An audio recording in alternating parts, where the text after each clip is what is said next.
Hello नमस्कार साथियों। विश्रांत education में आपका हार्दिक स्वागत है, अभिनंदन है। विद्यार्थियों, हमारा पाठ चल रहा था आधुनिक साहित्य।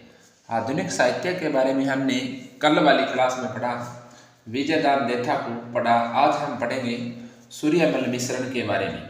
सूर्यमल मिश्रण है, इनका जन्म कहाँ हुआ था? इनका जन्म हुआ था हरना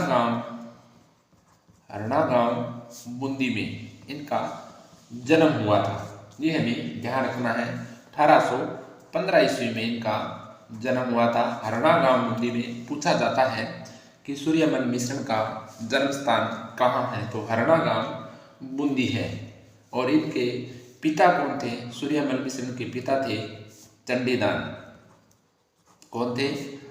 चंडीदान इनके पिता थे। और इनका सूर्यमल मिश्रण का उपनाम क्या है? उपनाम यानी सूर्यमल मिश्रण के का उपनाम है, यानी ये राजस्थान के राज्य कवि हैं। ये राजस्थान के राज्य कवि हैं। कौन? सूर्यमल मिश्रण है। ये राजस्थान के राज्य कवि हैं। इसे रसावतार भी कहा जाता है। क्या कहा जाता है? रसावतार कहा जाता है। विद्यार्थियों, ये हमें ध्यान रखना है। यानी आधुनिक राजस्थानी काव्य या नवजागरण के पुरोधा कवि भी इन्हें कहा जाता है। तीसरा इसका उपनाम है कि आधुनिक राजस्थानी काव्य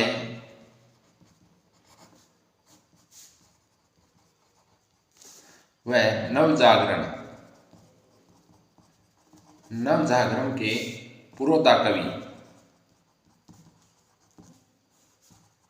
ये भी इसका उपनाम है। ओके मित्रों, ये हमें ध्यान रखना है कि इसे राजस्थान का राज्य कवि के नाम से पुकारा जाता है। इसे रसावतार कहा जाता है। आधुनिक राजस्थानी काव्य व नवजागरण के पुरोधा भी कहे जाते हैं। और इनके पुत्र कौन थे? इनके एक पुत्र थे सूर्यमल मिश्रण के, यानी पिता तो चंडीदान थे, लेकिन इनके पुत्र कौन थे? मुरारीदान। कौन थे? मुरारीदान इनके सूर्यमल मिश्रण के पुत्र थे। ये हमें ध्यान रखना है। इनकी अब रचनाओं के बारे में बात करते हैं। इनकी रचनाएं, सूर्यमल मिश्रण की रचनाएं, जैसे पहले हम बात करेंगे वंश भास्कर। इंपॉर्टेंट है वंश भास्कर, यानी वंश भास्कर के बारे में हम पढ़ेंगे। यह वंश भास्कर है, कब लिखा गया था? 1840 ईस्वी में। 1840 ईस्वी में लिखा गया था। से चंपू महाकाव्य भी कहा जाता है। यानी वंश भास्कर को चंपू महाकाव्य भी कहा जाता है। क्या कहा जाता है? इसे चंपू महाकाव्य भी कहा जाता है। यानी इसमें क्या है? वंश भास्कर में बूंदी के हाड़ा राजवंशों का वर्णन है। इसमें क्या है? बूंदी के हाड़ा राजवंशों का वर्णन है। यानी ये हरना गांव बूंदी के थे, यानी हाड़ौती क्षेत्र में थे, और वहां पर हाड़ा राजाओं का राज था। तो उन हाड़ा राजाओं के राजवंश का इन्होंने वर्णन किया है वंश भास्कर में। ये हमें ध्यान रखना है। यानी इसे क्या है? चंपू महाकाव्य, क्योंकि यह चंपू शैली में निर्मित है। चंपू शैली में निर्मित है, तभी इन्हें चंपू महाकाव्य के नाम से जाना जाता है। यानी पद्य भाग है ये क्या है? पद्य में लिखा गया, यानी पद्य भाग में लिखा गया है। ये हमें ध्यान रखना है। ओके, इसमें क्या है? लगभग 2,500 यानी 2,500, इसमें क्या है? 2,500 पृष्ठ हैं। इसमें वंश भास्कर में लगभग 2,500 पृष्ठ हैं। यानी इन पृष्ठों में क्या है? काव्य लिखे हुए हैं। 2,500 पृष्ठों में काव्य लिखे हुए हैं। किसमें? वंश भास्कर में। यानी इसे क्या है? वंश भास्कर को 19वीं सदी में महाभारत के समान माना गया है। यह इन्हें यानी 19वीं सदी में महाभारत के समान रचित ग्रंथ माना गया है। ये हमें ध्यान रखना है कि 19वीं सदी में महाभारत के समान कौन सा ग्रंथ रचा गया, तो वंश भास्कर रचा गया। यानी महाभारत के समान जैसे विशाल होने के कारण इसे विश्वकोशीय या ऐतिहासिक ग्रंथ भी कहा जाता है। यानी महाभारत इसके कारण महाभारत के कारण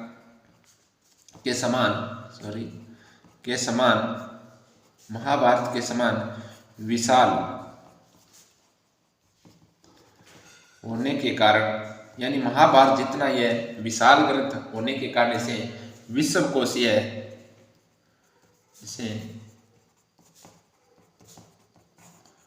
विश्वकोशीय ऐतिहासिक ग्रंथ माना जाता है। ऐतिहासिक ग्रंथ माना जाता है, ये हमें ध्यान रखना है। यानी महाभारत के समान विशाल ग्रंथ है जिसे विश्वकोशीय या ऐतिहासिक ग्रंथ माना जाता है, कौन सा है, यानी वंश भास्कर है। किसके द्वारा लिखा गया? सूर्यमल मिश्र के द्वारा लिखा गया। और सूर्यमल मिश्र है, इनकी एक बात और है कि यह बूंदी के जो शासक थे राम सिंह फर्स्ट, उनके दरबारी कवि थे। यानी सूर्यमल मिश्र है ये बूंदी के शासक यानी राम सिंह फर्स्ट के दरबारी विद्वान थे कौन? सूर्यमल मिश्र के बारे में हमने इम्पोर्टेंट बातें हैं जो भी हमने नोट की है मित्रों।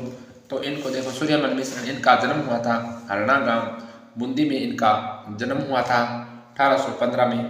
पिता चंडीदास, पुत्र इनके मुरारीदास थे। इनका उपनाम है राजस्थान के ये राज्य कवि है। वेरी मोस्ट इम्पोर्टेंट प्रश्न है, यानी राजस्थान के राज्य कवि हैं। इसे रसावतार कहा जाता है।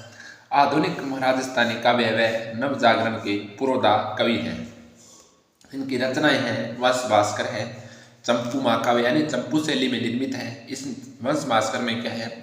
बूंदी के हाड़ा राजवंशों का वर्णन दिया गया है। 2500 लगभग पृष्ठ महाकाव्य में लिखे गए हैं। इन्हें 19वीं सदी का महाभारत के समान बहुत ही विशाल होने के कारण विश्वकोशीय या ऐतिहासिक ग्रंथ माना गया है। इसमें क्या है कि वंश भास्कर के बारे में हमने बहुत इंपॉर्टेंट बातें हैं जो हमने नोट की है मित्रों। अब हम आगे बात करते हैं, जैसे कि इनका दूसरा ग्रंथ है वीर सतसई के बारे में हम पढ़ेंगे। यानी दूसरा ग्रंथ है सूर्यमल मिश्रण चल रहा है, सूर्यमल मिश्रण। इसका दूसरा ग्रंथ है वीर सतसई। किसके द्वारा रचित है? सूर्यमल मिश्रण के द्वारा रचित ग्रंथ है। यानी इसमें क्या है? वीर रस। इस वीर सतसई में क्या है? वीर रस की रचना है। वीर रस की रचना की गई है, ये हमें ध्यान रखना है। इसमें क्या है? दोहे हैं, यानी वीर रस मतलब दोहों के द्वारा दर्शाया गया है। यानी इसमें लगभग कितने दोहे हैं? लगभग 288 दोहे हैं। कितने हैं? 88 दोहे हैं, ये हमें ध्यान रखना है। लगभग 288 दोहे हैं, ये हमें ध्यान रखना है। जैसे पिछले में हमने पढ़ा वंश भास्कर, उसमें 2500 पृष्ठ थे, उसमें काव्य लिखा हुआ था। और वीर सतसई है, लगभग इसमें 288 दोहे हैं वीर रस में। यानी वीर सतसई में वीर रस की रचना है इसमें, यानी 288 दोहे लिखे हुए हैं, ये हमें ध्यान रखना है। बेसिक चीजें हैं, एग्जामिनर पूछ सकता है। इसमें क्या है?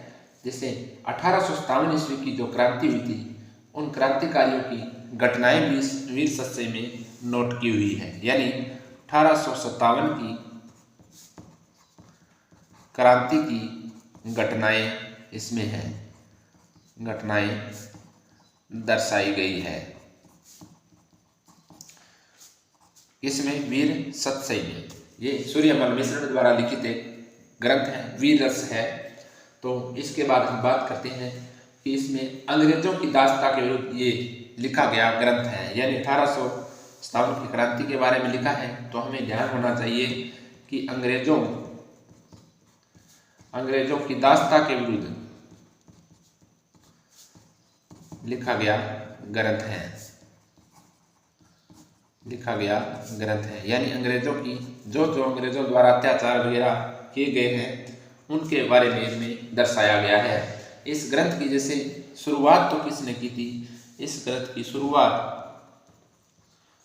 तो सूर्यमल मिश्र ने की थी, सूर्यमल मिश्र ने की थी। लेकिन इसको पूर्ण किसके द्वारा किया गया, पूर्ण इनके पुत्र है, पुत्र मुरारीदान इसके द्वारा किया गया, मुरारीदान ने किया। इसको पूर्ण किसने किया, इसको पूर्ण किया इनके पुत्र थे सूर्यमल मिश्र के, मुरारीदान हमने पढ़ा था, उन्होंने इनको पूरा किया था। तो आगे हम देखें जैसे और हम देखें कि वीर, ये जो वीर सतसई की हम रचना कर रहे हैं वे वीर सतसई यानी इस प्रकार के 3 ग्रंथ हैं, वीर सतसई के यानी 3 ग्रंथ हैं। यानी हम नोट करके यहाँ पर लिख लेते हैं कि इनके इस तरीके के 3 ग्रंथ हैं कुल। तो इसमें क्या है, जैसा प्रथम है, प्रथम वीर सतसई है, उसमें हरिवियोग द्वारा लिखा गया है। प्रथम वीर सतसई ग्रंथ था, वीर सतसई ग्रंथ था, ये किसके द्वारा लिखा गया था, ये लिखा गया था हरि वियोगी द्वारा, हरि वियोगी ने लिखा पहला। और दूसरा वीर सतसई ग्रंथ है, ये किसके द्वारा लिखा गया था, ये सूर्यमल मिश्रण के द्वारा लिखा गया था। ओके मित्रों, उसके बाद तीसरा वीर सतसई ग्रंथ और है, तीसरा वीर सतसई नाम से 3 ग्रंथ है, तीसरा वीर सतसई ग्रंथ है, ये मोहन महियारिया द्वारा, किसके द्वारा, मोहन महियारिया द्वारा लिखा गया था। यानी इसका और अन्य नाम था जैसे नाथू महियारिया, ये इसका नाम है। यानी 3 ग्रंथ है, अन्य ग्रंथ है 3 जैसे वीर सतसई नाम से। तो प्रथम वीर सतसई ग्रंथ है हरिवियोगी द्वारा लिखा गया, दूसरा वीर सतसई ग्रंथ है ये सूर्यमल मिश्र ने ही लिखा, हमने पढ़ा। इसमें क्या है, वीर रस है, 288 दोहे हैं, 18 की क्रांति का वर्णन भी इसमें है, अंग्रेजों की दासता के विरुद्ध लिखा गया ग्रंथ है। ये प्रश्न इंपॉर्टेंट है, अंग्रेजों की दासता के विरुद्ध लिखा गया ग्रंथ कौन सा है, तो वीर सतसई ग्रंथ है, बहुत ही इंपॉर्टेंट है, पूछा जा सकता है मित्रों। तीसरा वीर सतसई ग्रंथ की बात कर रहे हैं तो ये मोहन मैयारिया यानी नाथू मैयारिया के द्वारा लिखा गया ग्रंथ है। अब हम बात करते हैं कन्हैयालाल सेठिया, किसके बारे में बात करते हैं, कन्हैयालाल सेठिया के बारे में बात करते हैं। कन्हैयालाल सेठिया, इसके बारे में बात करते हैं। इनका जन्म कहाँ हुआ था, सुजानगढ़ चूरू में इनका जन्म हुआ था, सुजानगढ़ यानी चूरू में इनका जन्म हुआ था। इसे क्या है, इसका जन्म तो 1919 में हुआ था। यानी इन्हें राजस्थानी भाषा के विषम पितामही कहा जाता है। क्या कहा जाता है, इन्हें कन्हैयालाल सेठिया को राजस्थानी भाषा के विषम पितामह, भाषा के यानी विषम पितामह भी कहा जाता है, विषम पितामह भी कहा जाता है। ये प्रश्न है, 1 लाइनर प्रश्न है, इंपॉर्टेंट प्रश्न है, पूछा जाता है। ओके मित्रों, अब बात करते हैं भी कि सेठिया जी को जैसे कविताओं का जादूगर भी इन्हें कहा जाता है, यानी उपनाम है, इन्हें कविताओं का जादूगर भी कहा जाता है, जादूगर भी कहा जाता है। यानी राजस्थानी भाषा के विषम पितामह है, कविताओं का जादूगर भी इन्हें कहा जाता है। इनकी पहली रचना कौन सी थी, पहली रचना थी इनकी वन फूल, यानी इनकी पहली रचना कौन सी थी, यानी वन फूल इनकी पहली रचना थी। ये हमें ध्यान रखना है। यानी कन्हैयालाल सेठिया है, यह क्या है, पाथल एवं पिथल नाम से काव्य रचनाएं करते थे। किसके नाम से? पाथल एवं पिथल नाम से काव्य रचनाएं करते थे। यानी सेठिया जी ये क्या है, आगे बात करते हैं कि सेठिया जी पाथल एवं कन्हैयालाल सेठिया, कन्हैयालाल सेठिया यानी पाथल एवं पिथल, पाथल एवं पिथल नाम से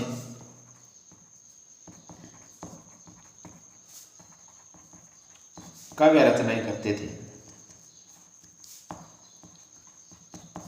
किस नाम से?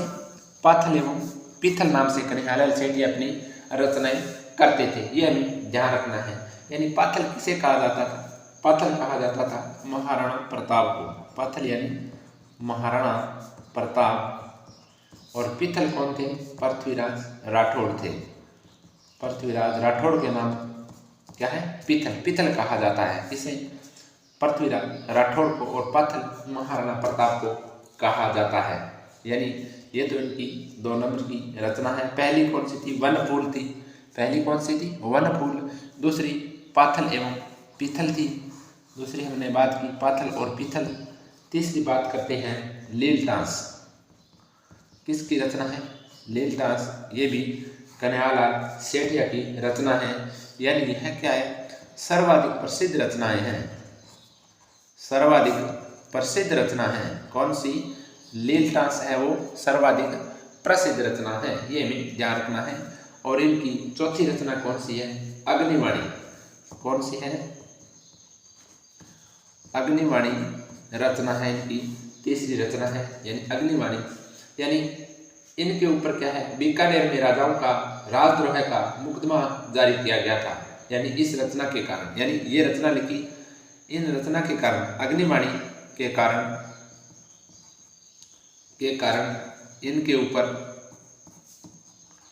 इनके ऊपर क्या है? बीकानेर में राजद्रोह का मुकदमा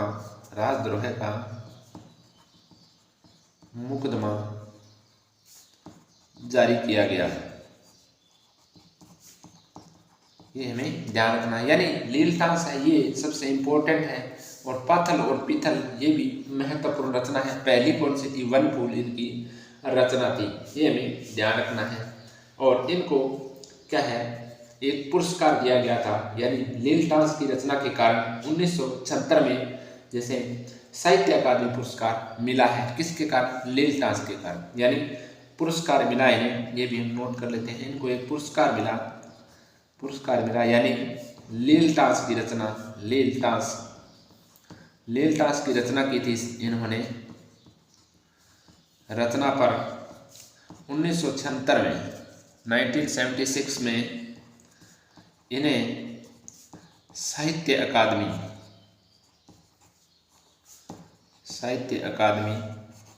पुरस्कार मिला। कौन सा? राजस्थान यानी साहित्य अकादमी पुरस्कार मिला। किसके कारण? यानी लील डांस की रचना के कारण इन्हें साहित्य अकादमी पुरस्कार मिला। ओके मित्रों, अब बात करते हैं जैसे कन्हैयालाल सेठिया की पाथल पिथल, महाराणा प्रताप कहते थे पाथल को, पिथल यानी पृथ्वीराज राठौड़ को, लील डांस यानी सर्वाधिक प्रसिद्ध रचना है। इस रचना के कारण इन्हें क्या है कि 1976 में साहित्य अकादमी पुरस्कार मिला था। अग्निवाणी रचना, इस रचना के कारण क्या है? इन पर क्या है? बीकानेर में एक राजद्रोह का मुकदमा जारी किया गया था। ये हमें ध्यान रखना है मित्रों, ये हमें ध्यान रखना है। इंपॉर्टेंट प्रश्न है कन्हैयालाल सेठिया जी के, तो हमें ध्यान रखना है। अब बात करते हैं अपने जैसे मेघराज मुकुल के बारे में। कौन सा है? कवि मेघराज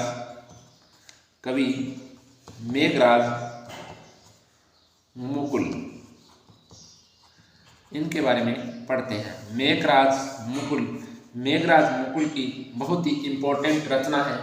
इनका जन्म कहाँ हुआ था? 1927 में हुआ था। कहाँ हुआ? राजगढ़। इनका जन्म राजगढ़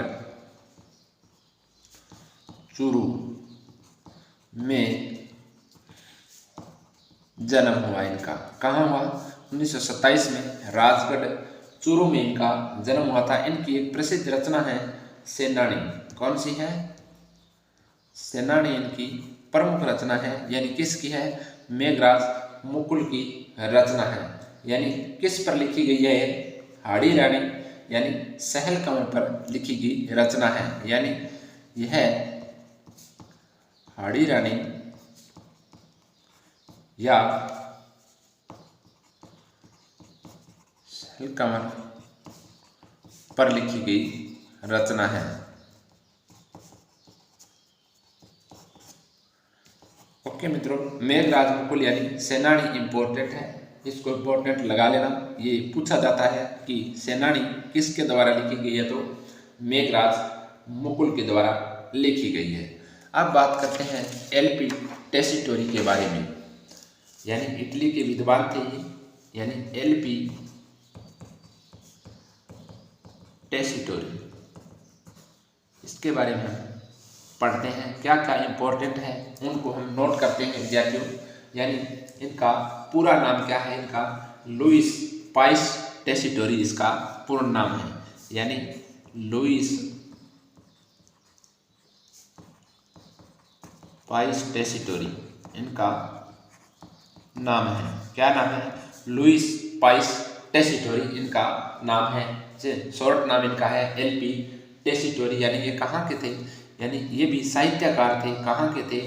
इटली के साहित्यकार थे। इटली के साहित्यकार थे। कौन थे? एलपी टेसीटोरी थे। यानी 1914 में भारत में सर्वप्रथम कहाँ आए थे? ये मुंबई में आए थे। यानी एलपी टेसीटोरी है, ये भारत में कब आए थे? ये भारत में 1914 में, यानी कहाँ आए थे? मुंबई में आए थे। मुंबई आए थे। पहले कहाँ आए? मुंबई में आए। कब आए भारत में? 1914 में आए थे। और राजस्थान में भी ये जयपुर में आए थे। कब? उसी सन में, यानी 1914 में ही राजस्थान में पधारे थे। राजस्थान में आए। तो 1914 में भारत में आने के बाद 1914 में ही ये राजस्थान में कहाँ आए? यानी जयपुर में इन्होंने भ्रमण किया। जयपुर में आए। और इनकी जो एलपी टेसीटोरी की ज़्यादा इन्होंने स्थान कहाँ बिताया? यानी इनकी कर्मस्थली रही थी बीकानेर। कर्मस्थली थी इनकी बीकानेर। यहीं पर रहकर इन्होंने रचना की थी। तो इनकी कर्मस्थली कहाँ है? बीकानेर है। यानी जब ये आए थे बीकानेर में, तो वहाँ का शासक कौन था? तो बीकानेर के शासक थे उस समय गंगा सिंह है। यानी बीकानेर थे, यानी इनके समय शासक कौन थे? बीकानेर के शासक थे गंगा सिंह जी। बीकानेर के शासक महाराजा गंगा सिंह थे। जब यहाँ आए थे तो ये इनके समकालीन थे। ओके मित्रों, यानी गंगा सिंह ने इसे क्या है? राजस्थानी साहित्य की खोज हेतु इनको नियुक्त किया था। और बीकानेर संग्रहालय जो भी एलपी टेसीटोरी की ही देन है, ये भी हम नोट कर लेते हैं। यानी बीकानेर संग्रहालय है जो इन्हीं की देन है। यानी गंगा सिंह ने राजस्थानी साहित्य की खोज हेतु नियुक्त किया था। ये भी इम्पोर्टेंट है, ये भी याद रखना मित्रों। अब बात करते हैं आगे हम, जैसे एलपी टेसीटोरी पश्चिमी राजस्थानी व्याकरण इसने लिखी थी। हमने पहले पढ़ा था एलपी टेसीटोरी के बारे में। यानी पश्चिमी राजस्थान का एक व्याकरण भी लिखा था। और एक और लिखा था इन्होंने, यानी चारण साहित्य, यानी ऐतिहासिक साहित्य था। ये भी इनके द्वारा लिखा गया था। यानी पश्चिमी राजस्थानी व्याकरण इनके द्वारा लिखा गया था। क्या लिखा गया था? पश्चिमी राजस्थानी व्याकरण, ये भी एलपी टेसीटोरी के द्वारा लिखा गया था। ये भी हमें ध्यान रखना है। एवं दूसरा कौन सा था? चारण साहित्य, ये भी इनके द्वारा लिखा गया था। या ये चारण साहित्य यानी ऐतिहासिक है। ये क्या है? ऐतिहासिक साहित्य है। ऐतिहासिक साहित्य एलपी टेसीटोरी द्वारा लिखा गया, ये हमें ध्यान रखना है। और इनका ये जैसे ये आए थे 1914 में, और 1914 में ये जयपुर आ गए थे, तो लगभग ये 5 साल के बाद यानी 1919 में इनकी मृत्यु हो जाती है। यानी कहाँ, बीकानेर में। यानी इनकी 22 नवंबर 1919 ईस्वी को बीकानेर में ही मृत्यु हो जाती है। बीकानेर में ही मृत्यु हो जाती है, ये हमें ध्यान रखना है मित्रों, ये हमें ध्यान रखना है। एलपी टेसीटोरी पूर्ण नाम इसका है लुइस पाइस टेसीटोरी, इटली के साहित्यकार थे। ये भारत में 1914 में मुंबई आए थे, और इन्होंने 1914 में ही राजस्थान में भ्रमण किया, जयपुर आए। इनकी क्रमस्थली है बीकानेर रही। शासक थे ये गंगा सिंह के समय ये आए थे, यानी ये बीकानेर के महाराजा थे, महाराजा गंगा सिंह थे बीकानेर के उस समय। तो बीकानेर संग्रहालय इन्हीं की देन है। इन्होंने क्या है, राजस्थानी साहित्य की खोज हेतु नियुक्त किया था। यानी गंगा सिंह ने राजस्थानी साहित्य की खोज हेतु नियुक्त किया, साहित्य की खोज के लिए नियुक्त किया था। तो इन्होंने क्या लिखा, पश्चिमी राजस्थानी व्याकरण इसने लिखा था, यानी चारण साहित्य, यानी ऐतिहासिक साहित्य है, ये भी लिखा। यानी बीकानेर संग्रहालय है वो किन्हीं की देन है, वो एलपी टेसीटोरी की ही देन है। अब हम बात करते हैं लक्ष्मी कुमारी चूड़ावत, किसके बारे में, लक्ष्मी कुमारी चूड़ावत, इनके बारे में बात करते हैं। इनकी जो भी इम्पोर्टेंट बात है वो हम लिख लेते हैं। जैसे इनका जन्म, यानी इनका लक्ष्मी कुमारी चूड़ावत का जन्म हुआ था 1916 ईस्वी में जन्म हुआ था। इनका उपनाम है यानी रानी जी, इनका उपनाम क्या है, रानी जी इनका उपनाम है। यानी देवनारायण बगड़ावत महाकथा की रचना के कारण 1984 में पद्मश्री सम्मानित किया गया था इसे।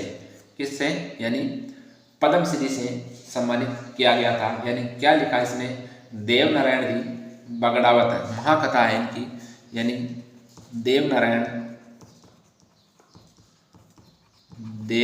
री बगड़ावत, ये इनके द्वारा लिखी गई थी। यानी इन कथा के कारण इन्हें क्या है, क्या मिला, पद्मश्री।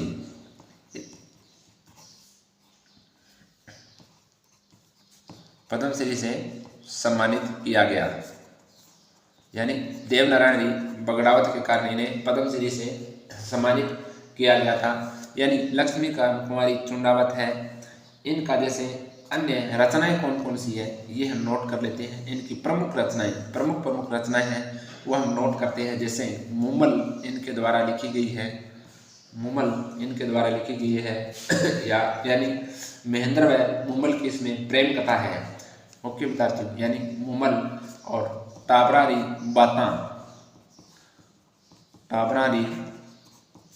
बाता ये इम्पोर्टेंट है। टाबरारी बाता पूछी जाती है, लक्ष्मी कुमारी चूड़ावत द्वारा लिखा गया है। एक है ओंकारो